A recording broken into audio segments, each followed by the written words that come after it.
In this country or in the world ever. in the world? Okay.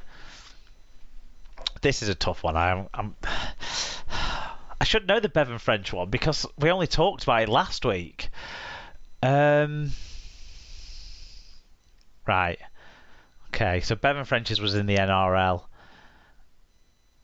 in his first season. I'm going to say Bevan French's was against North Queensland. No. Oh well.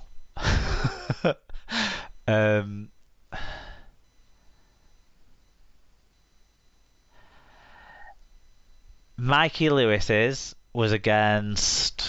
Did he play for York the year they got promoted? I think he did. So let's go with someone in that division. Mikey Lewis's was against London Scholars. No. Oh well.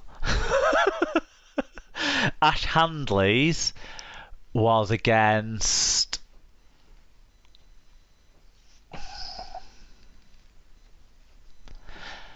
I think I remember him scoring one against St Helens, so I'm going to say against St Helens. Correct.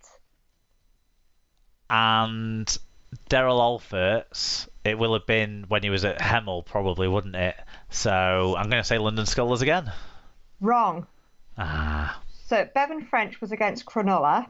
Okay. And both Mikey Lewis and Daryl Alfert's first hat-trick and only hat-tricks were against Hull FC. Oh! Alfert's has never scored a hat-trick before? Nope. I'm sure they said in the commentary that he scored a hat-trick before.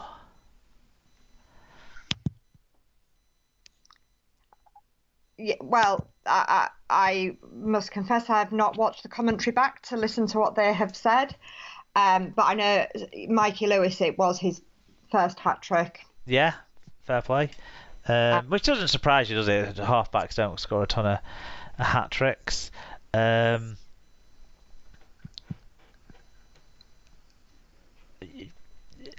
don't doubt that your dad's done his homework and is right, but in the same token, my head's telling me that I'm sure they said that he'd scored.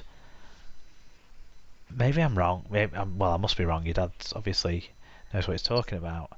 Well, he hasn't scored any for Cass this year.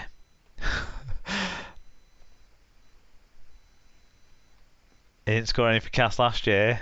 It's looking good. It's looking good for your dad.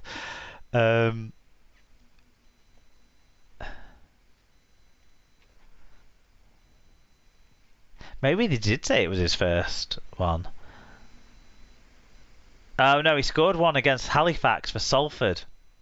In 2018. So that must have been in the Super 8s.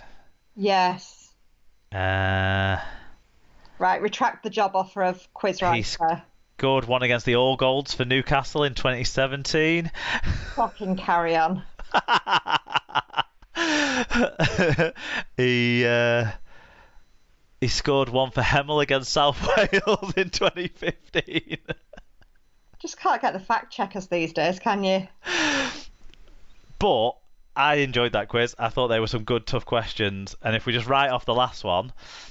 The last part of the last one, yeah. Yeah. then he still gets a job for me. Okay. Okay, dokes. Any other business? Anything you want to tell us about or recommend this week, Sarah? I really don't think that there is. I'm struggling to think of anything particularly. How about you?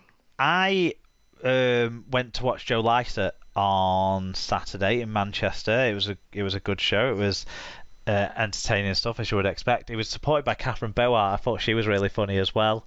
I've heard her on podcasts before, but I've never seen her stand up before. I thought she was great. But my recommendation comes from that day in Manchester. We went to a place called Look, Lust, Liquor and Burn, but I think it might just be known as Liquor and Burn. It's a Mexican restaurant in the Northern Quarter that sold awesome burritos.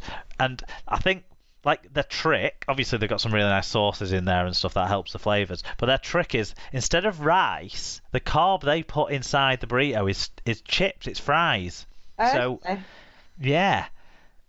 Bit different then. We had some halloumi fries as well as the side, and they were really nice too.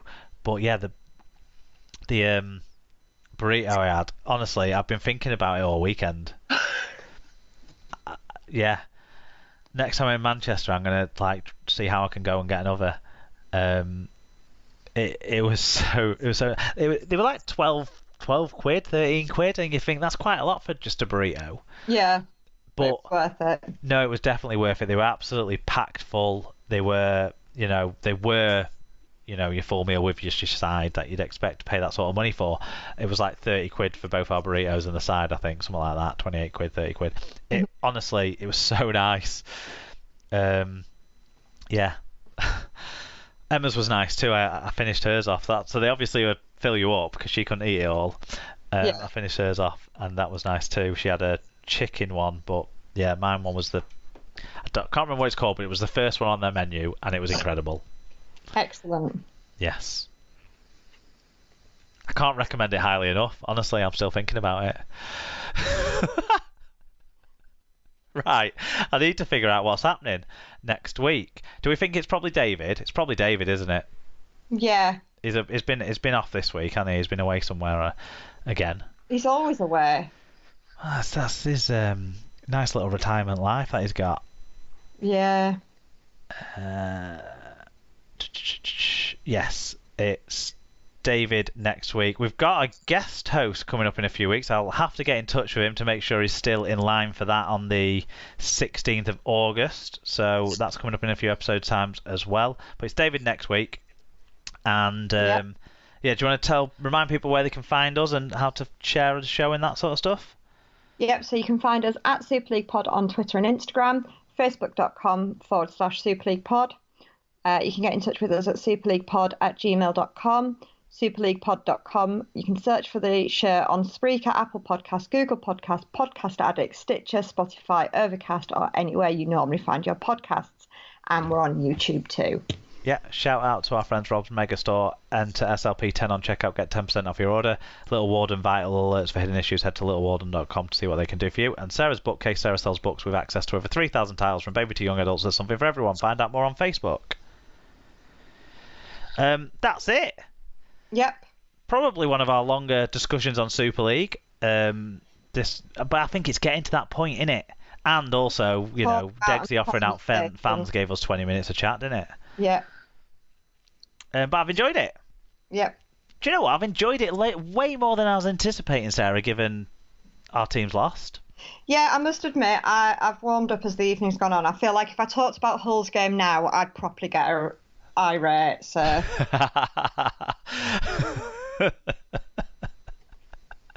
I'm so tempted to just leave it running.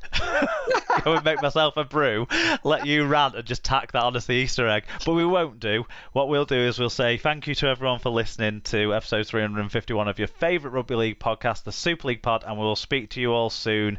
Goodbye. Goodbye.